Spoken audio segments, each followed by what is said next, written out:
Hello, everyone, and welcome to the program Discuss here on Global Television. Welcome to today's edition of Discuss, the program that challenges ideas and explores the critical issues shaping our nation's tomorrow. My name is Samuel Lodi, and I deeply want to appreciate you all for joining in onto this edition of the program. Today, we focus on one of the most powerful engines of national progress, education, and the future of Nigeria. Education, they say, is the passport to the future, yet in Nigeria, millions of young people still struggle with access, quality, and relevance from overcrowded classrooms to outdated curriculum and a growing mismatch between learning and employment. We ask, what kind of future are we building for our youth? We're going to try to navigate all of this. To help us navigate these questions, we'll have a distinguished guest with deep insight into education policy and youth empowerment to help us dissect and explore this major talking point. We'll be looking at it from different categories, from different segments. We'll be looking at the state of education in Nigeria. That's one of the states segments we'll be looking at today, and we'll be unpacking all of that. So we'll begin with looking at the broad overview of how to assess how accessible Nigerian educational system has been, and also we'll have conversations around the fact the budget allocation for education, if the educational sector is getting enough, and if this money is being sent or being allocated to those in the educational sector are being utilized for what it's said to be used for. So we're going to be having all of those conversations and more. I'll be going on a quick break, and then when we return back, we'll unpack this conversation. Stay with us.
Many thanks for staying with us. If you're just joining, this is Discourse here on Global Television. I am Samuel Odi. Before we went on the quick break, I already mentioned that we'll be looking at education as an education and the future of Nigerian youth, which is a very, very serious and a very topical conversation, shaping Nigerians' future. Education, like they always say, is a passport to the future, yet in Nigeria, millions of young people still struggle with access, quality, and relevance, from overcrowded classroom to outdated curriculum and a growing mismatch between learning and employment. We ask, what kind of future are we building for our youth? That is a very, very big question, and it's how to navigate all of this massive concern. If you go down to the east, west, and south, to the east, you'll see lots of kids on the streets hawking. In the west, the same thing. And then we've seen youth and young adults migrating from one state to the other, not just for school concerns, but to find ends meet. But now, what does the future tell about these individuals who are just on the streets trying to make a name for themselves or trying to put food on their table? We'll try to unpack this major conversation with the fact that we're seeing ASUU strike are also threatening on going on strike. I could remember a couple of years back, schools were shut down for over 8 months, which is literally around almost 3 semesters. A whole lot of youth couldn't even go back to school based on the fact that they lost interest. And most of the times when all of this strike tends to arise, it always arises around the time where set of graduates are meant to graduate, or at times where examinations are ongoing. So we'll be having this conversation, and like I mentioned earlier, to help us navigate these questions, we have a distinguished guest with deep insight into education policy and youth empowerment here in the live studios. With us to help us unpack this conversation is Mr. Emmanuel Ozo Emena. Good afternoon. Mr. Emmanuel is a policy consultant. Good afternoon. Thank you so much for joining us on this edition. Good afternoon, Sam. Yes. So how do we begin this? Because this is a very, very big conversation, and it's shaping in the future of Nigeria. But let's begin with the broad overview of how you personally assess this current situation, educational sector in Nigeria. I would say without much ado that education in Nigeria, everyone agrees, requires some sort of a reset. Reset in terms of the first question we need to ask ourselves is, what is our goal for educating people? What's the goal of education? What's the philosophy of education? What's the ideals of education? Why do we need to educate young people? Are we educating them for the Nigerian market, African market, or the global market? Are we educating them to become self-reliant or wait for paid employment? Are we educating them to be fit for purpose for current global economy? So we need to ask some of those questions. Recently, the government went on to, I saw a release by the government agency in charge of designing of curriculum, National Educational Research Institute somewhere in Abuja, trying to, I looked at those curriculum, they set up, you have barbing salon, hair dressing, and all that. So for me, I think they were more or less pedestrian, because after my review or my feedback to that so-called new curriculum is that, whoever or whatever team that designed that curriculum are not serious people. It's not fit for purpose still. Why do I say so? The question to ask is, are we creating alternative for people outside the classroom?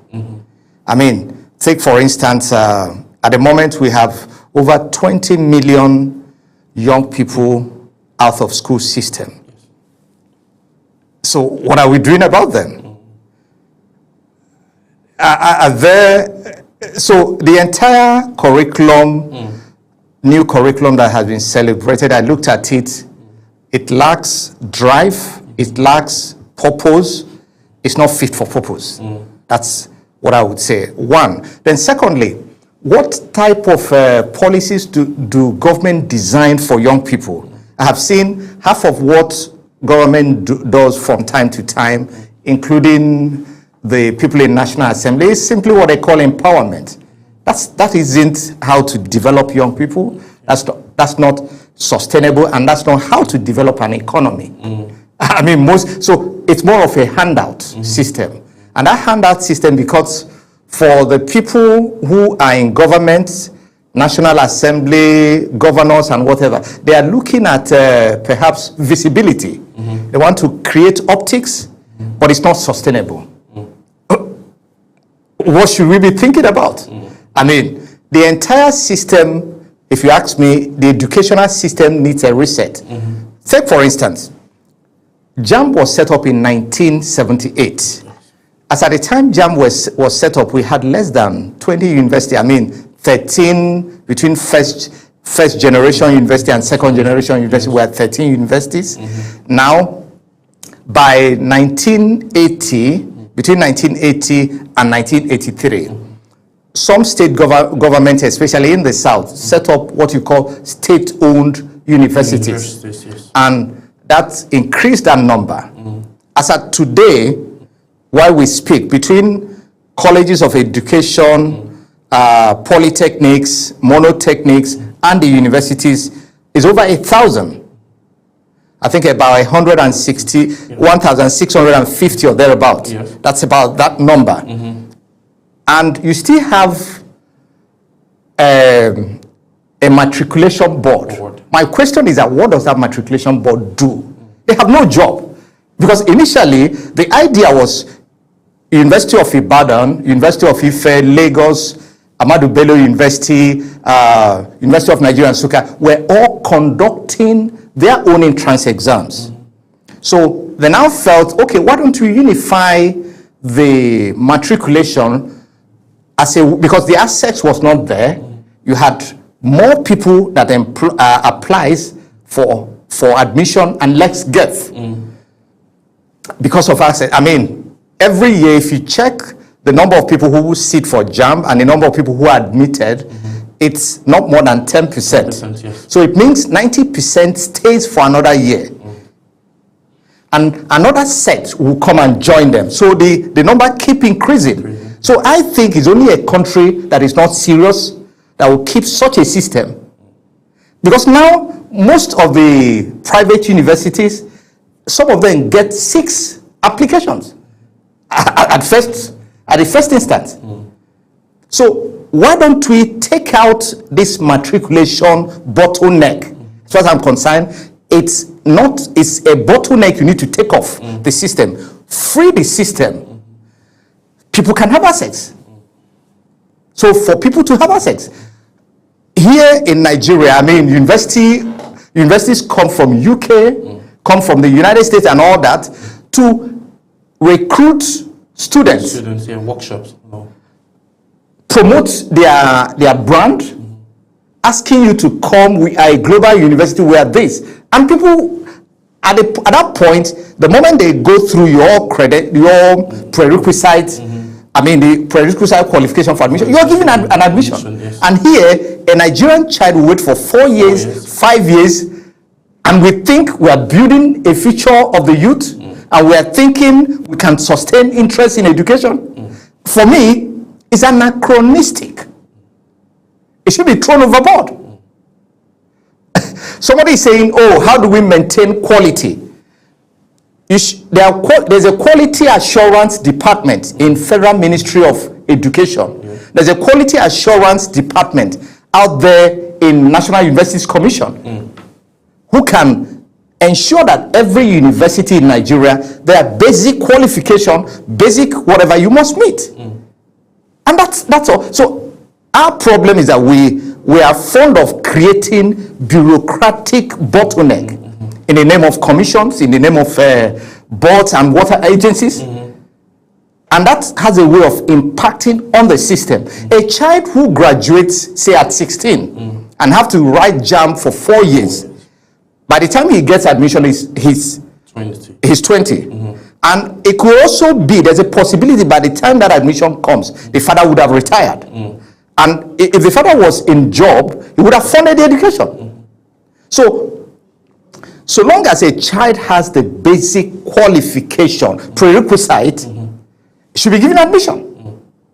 So these are practical ways you could sustain interest in education, interest in skills, and what have you. And then we must have an educational system that prepares people from day one. From the first day in primary school, you should know where your interest lies. Is it in vocational education? Is it in craft? Is it in creative arts and what have you? So we should be able to prepare people. Because what we have done in the last couple of years, I mean in the last 60-something years of independence, because the colonial administration were much better in terms of they run an efficient system. I mean, if you meet anybody who is in his 70s, in his 80s, they will tell you, look, under the colonial system, we had efficiency.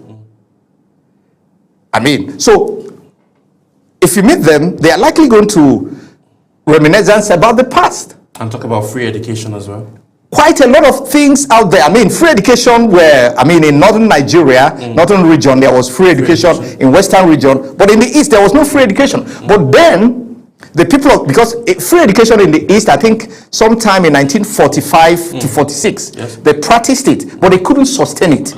I remember a particular, I think in 1952 or thereabout, Azikiwe gave an address to the Eastern Nigerian Parliament on why we cannot afford to sustain free education in Eastern Nigeria. But the people in the Eastern Nigeria found an alternative.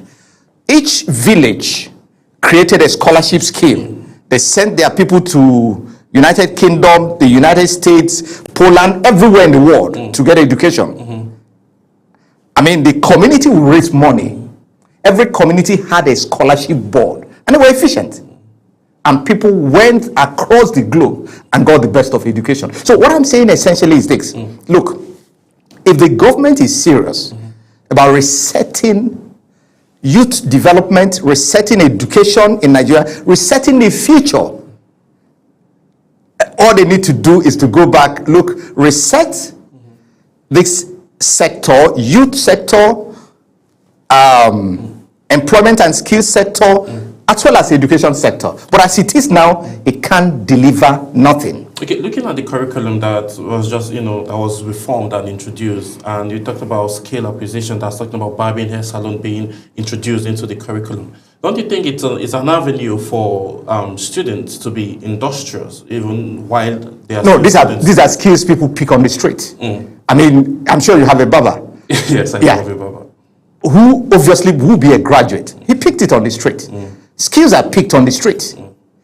I mean, if I want to learn mechanic, a motor mechanic, I would have, if you see a young man who joins a master to learn a craft, in 5 years, in 4 years, in 10 years, you'll be a master. So the point is this, it's simply that lack of focus on whoever sits there as a policy planner. Just go through that so-called new curriculum. I use the word so-called because I looked at it, there's nothing there. I took time to review it. I said, why did we spend such huge sum? We are reviewing curriculum. There's nothing there. It's unfortunate. So what we need to do, get serious about resetting the future of the country, and it has to be centered around young people. You know why young people? Young people constitute over 68% of the population, people between 18 to 35. Yes. So we have youth bulge. Other countries, Japan is talking about, they have older people. In France, older people. Across Europe, older people. In the United States, Canada, and older people.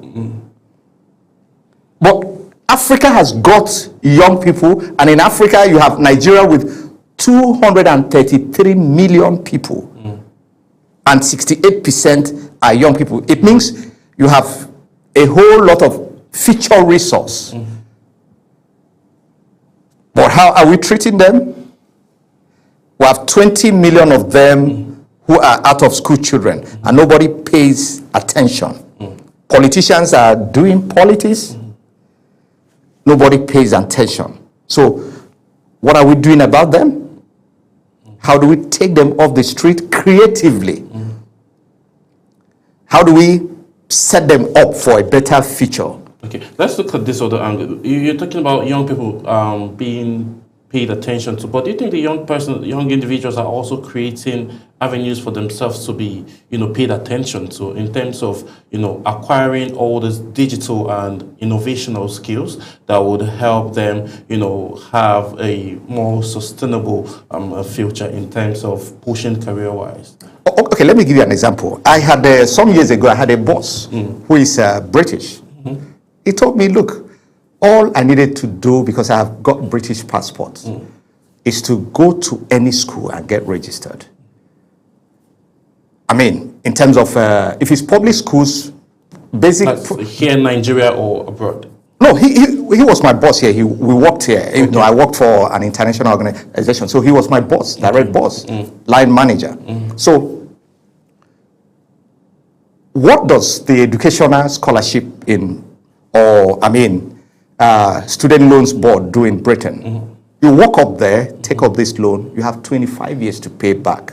After graduation? After graduation, when you have a job.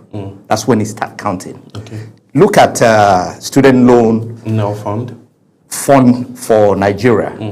And this is not the first time. I mean, we had under Babangida, he set up Education Bank of Nigeria. Yeah. In fact, the student loan board of Bill of 2023 is an amendment to the Education Bank of Nigeria decree or Act of National Assembly, if you may. So look at it, it's not fit for purpose. They had to go and do a second amendment because they found out bringing a director to sign you on as a shorty. So the young boy in the village who needs this money is not likely going to have access to any director. So it means the aim is defeated. So they need to go back. If you ask me, it's not fit for purpose. Okay. Because the idea is to give access to people.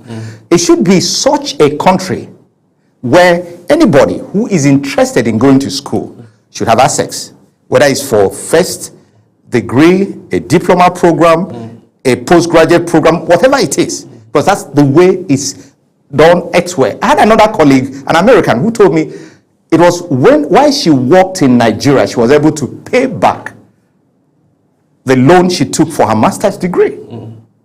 So, what you call a federal scholarship board, I mean, it's not a rocket science. The problem is that we create things, policies, as if we come from the perspective of a rocket science. I mean, when I'm talking about, or when a government is talking about what they have done, we created student loan board. I say, what is it? How effective is it? But it's not even something you brag about. How because what you're doing, you're using the resource of the country yes, to do what you're expected, what you're elected to do. So how is that a bragging right? In my view, it isn't. In fact, in the UK, basic education is free. I've said severally, children who are in primary school in London, in the city of London, get sets of uniform, sandals and what have you. Somebody say, can we afford it? I think the money we apply, the resources we apply to some other things can deliver these things. It's a question of prioritizing, getting back to the drawing board. I say, what should we focus on?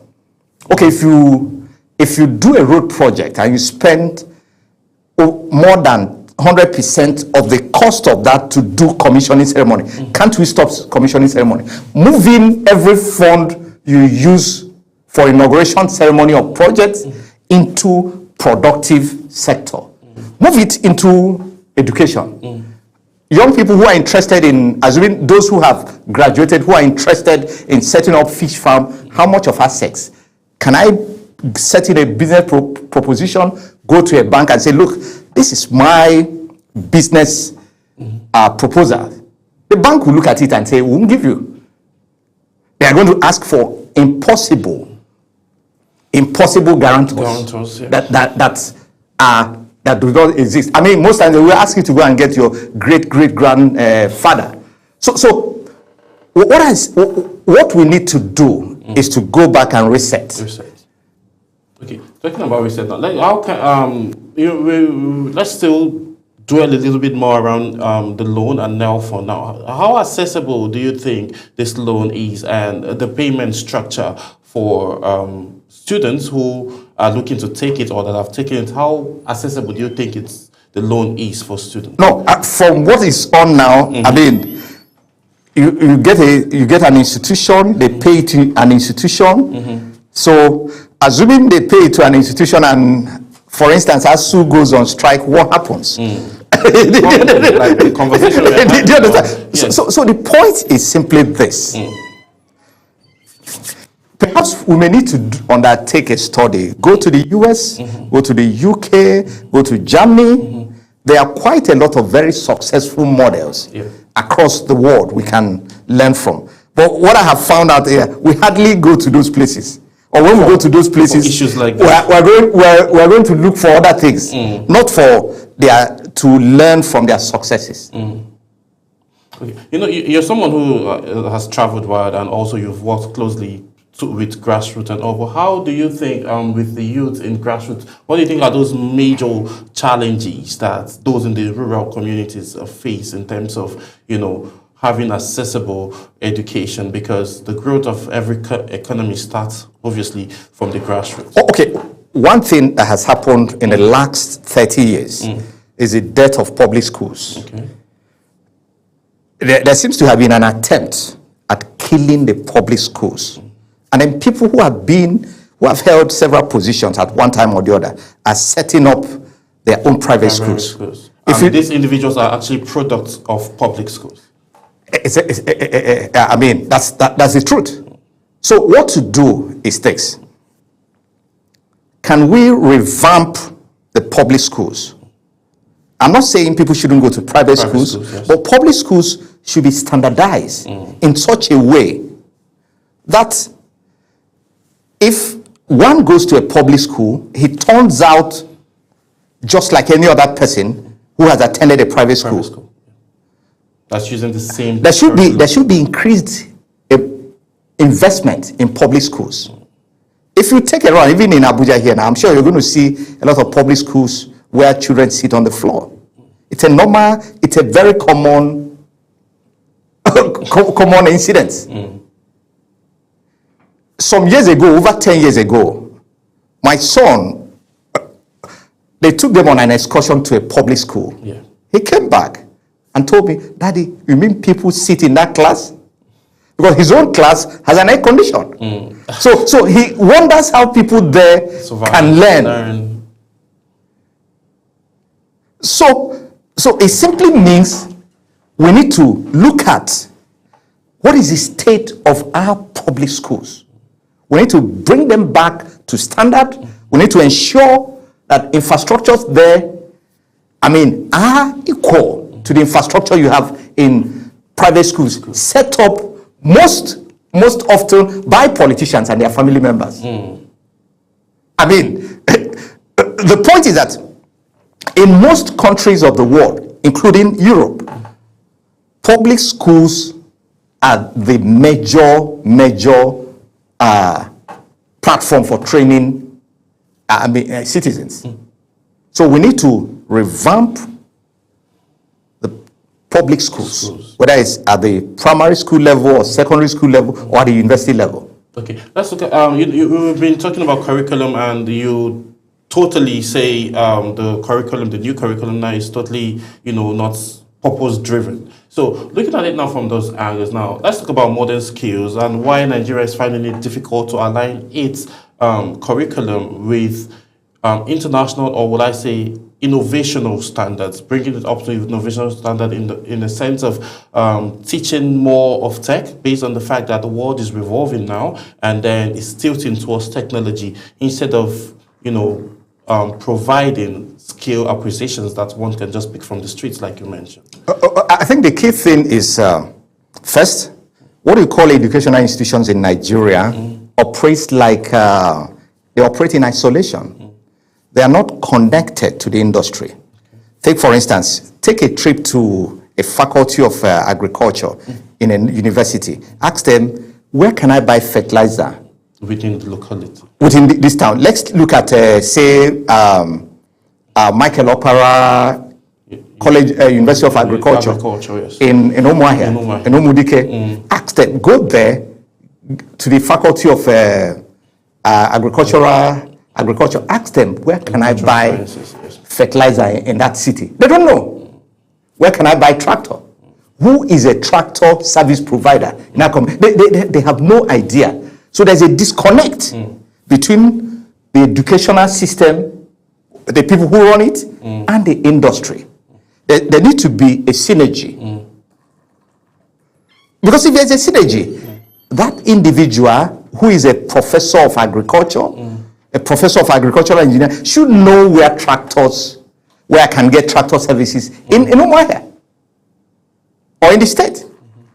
I met a professor of soil science who teaches who was at the University of Benin. Yeah. He told me he attended a university in the United States. I think Texas A&T, yes. Agriculture and Technology University. The man told me his university feeds half of the state. They have a farm, a functional farm that produces every types of crop, raise every type of animal. So they have a farm enterprise that is functional. So how many universities in Nigeria have a farm that can harvest food and sell to the public? And so that disconnect, the man who is teach in the university system or polytechnic or college of agriculture or college of education, is not connected to the community. It's not connected to the industry. So most times, what he teaches is not driven by practice. In the US, they have developed, and Europe, they develop what they call professor of practice. What it simply means is that a Dangote can be made a professor of business. Yes. Or a professor of entrepreneurship. Because you've seen the track record of So you come and share your case, your testimonies, your case study. So you have, in fact, that's actually what a professor of practice does. It does. You don't need to be an academia, but you have an industry experience. So you now come share it. So students who intend to go into that field would get a hang of a lived experience as part of their studies. That's the way it should be. If you have a business school, it should be entrepreneurs who teach there. In fact, there's a Nigerian who was made a professor of practice in Harvard. You can imagine Nigerian, it's a very successful businessman. I wouldn't want to mention his name. But Nigeria didn't find him worthy. I mean, I'm talking about universities in Nigeria. Harvard Business School had to hire him. In fact, he's a director there. He held a full center on study of African business. So what I'm saying essentially is that our universities should be fit for purpose. If you ask me, are they fit for purpose? At the moment, they are not. Because the moment you are not connected to the industry, you are supposed to serve. I mean, it means you are working in silo. What policies do we need to put in place now to make them fit for purpose? Take, for instance, I mean, here you have, in your office, you should be having IT students who come from time to time. We do. Yeah. Ask them, have you seen a studio? Is there a studio in your university? There are chances they may not have seen a studio. I met somebody who read agriculture from a university. He told me their university do not have one tractor. They had to go to somebody else's farm to see. I mean, when they had to take a course on agricultural technology, they were seeing tractor for the first time just a few months before graduation. So what type of agricultural scientist is that person going to be? And how will it impact the growth and development of the economy? So that disconnect. And why wouldn't the university have a farm that has a tractor that is functional where students go and practice? Someone can, you have people who would graduate from agricultural engineering. They have not seen one single implement, one single technology-based implement. All they are doing is read from textbooks. So we must create that synergy of universities, the community, and the industry, building that synergy. And the moment we don't do that, it means the universities will be working in silo, the industry will be working in silo, then the community will be left hanging in the middle.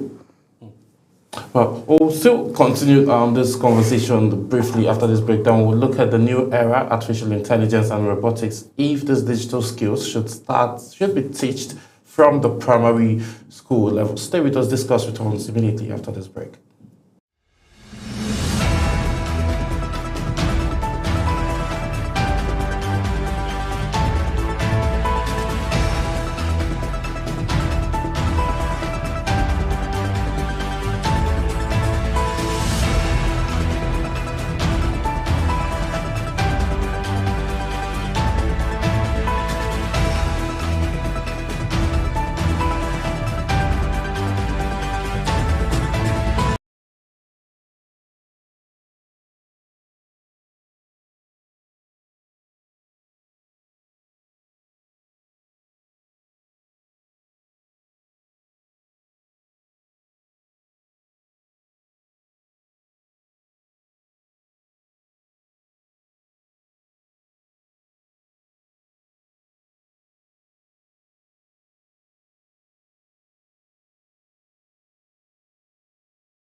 Many thanks for staying with us. If you're just joining, this is Discuss, and I am Samuel Ludi. Having an interesting conversation around education future and the future of a Nigerian youth based on the current challenges Nigerian educational system has been facing. ASU is have been going on strike, complaining about, arrears and so much more infrastructural development that they are not seeing. And also, we've been having conversation around synergy, providing those actual things that are needed by not just the teachers or the lecturers, but also for the students to be able to be efficient when they graduate and also contribute to the development of the country. I've been having this conversation with a policy consultant who has worked closely with young people and also worked with international organizations in the person of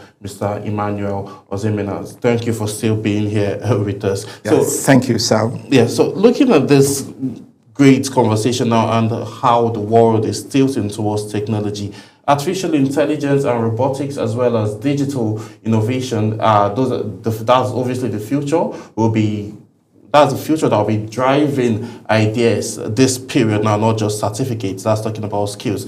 How can Nigeria and Africa at large, navigate and also clinch this opportunity of introducing all of these skill sets into the Nigerian curriculum because basically now from what we're seeing, robotics are getting set to take people's jobs. Now certificates now are no longer the ultimatum. Absolutely. So how now can these skill sets now be introduced into Nigerian schools, starting from probably secondary and then up to the tertiary institution? How can this be introduced and how efficient will it be for the development of Nigeria?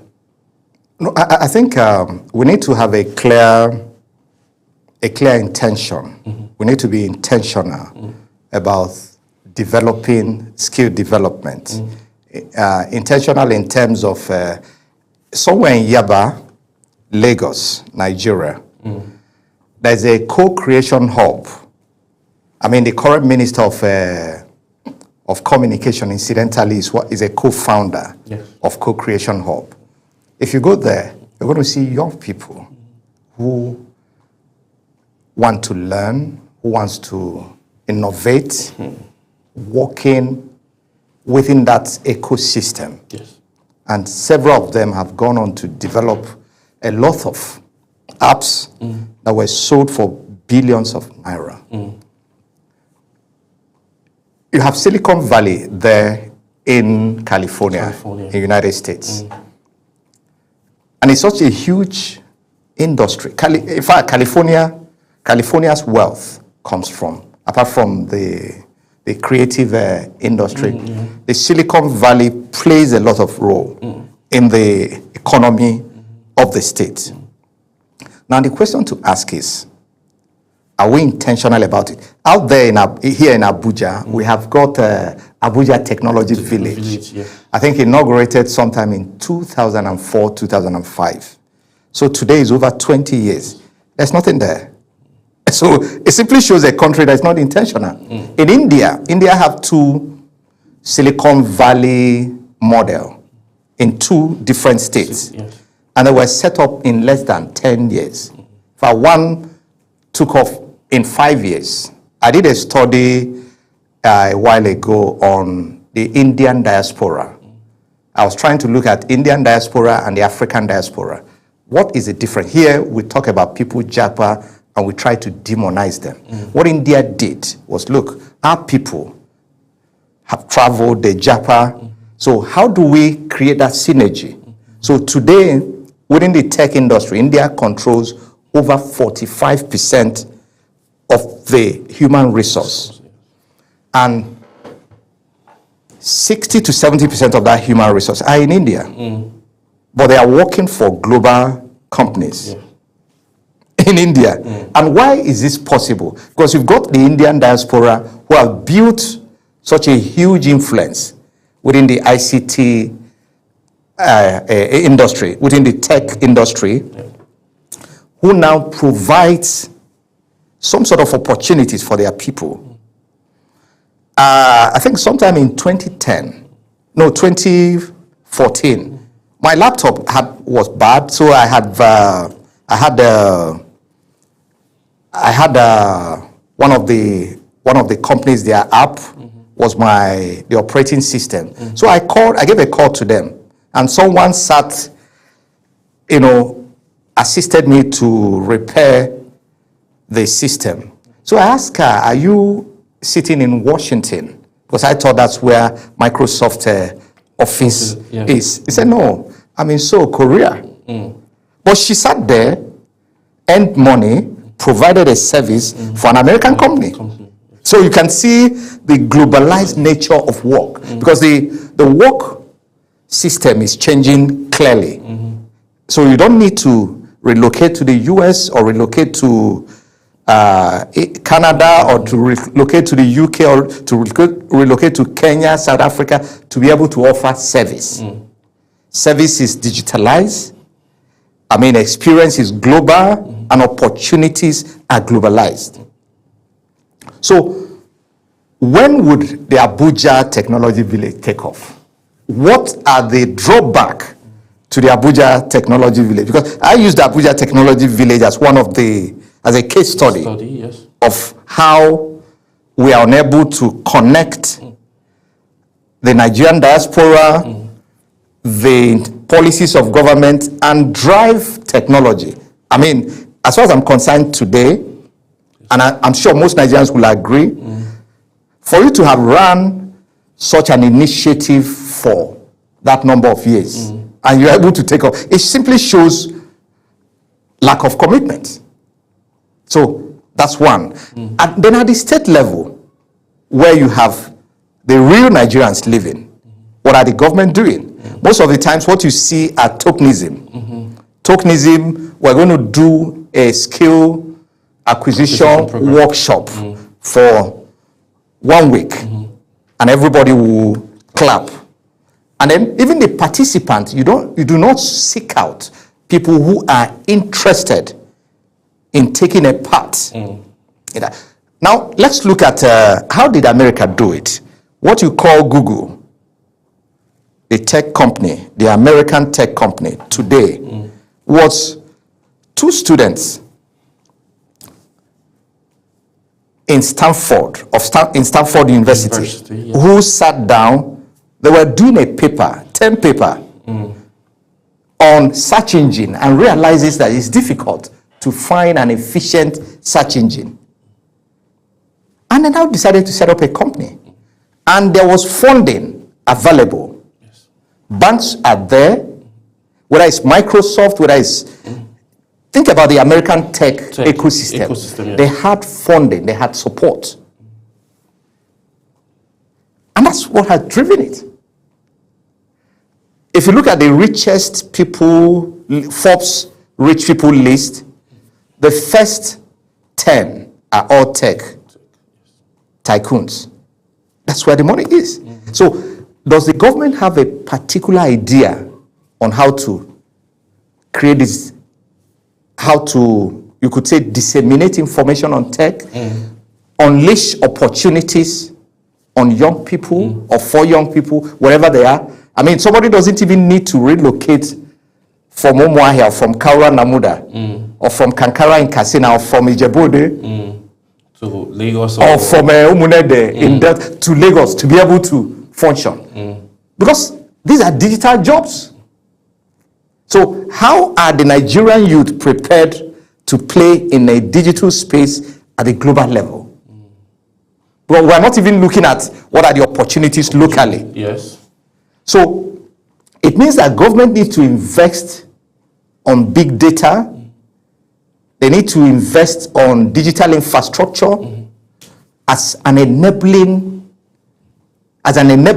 for that sector to grow.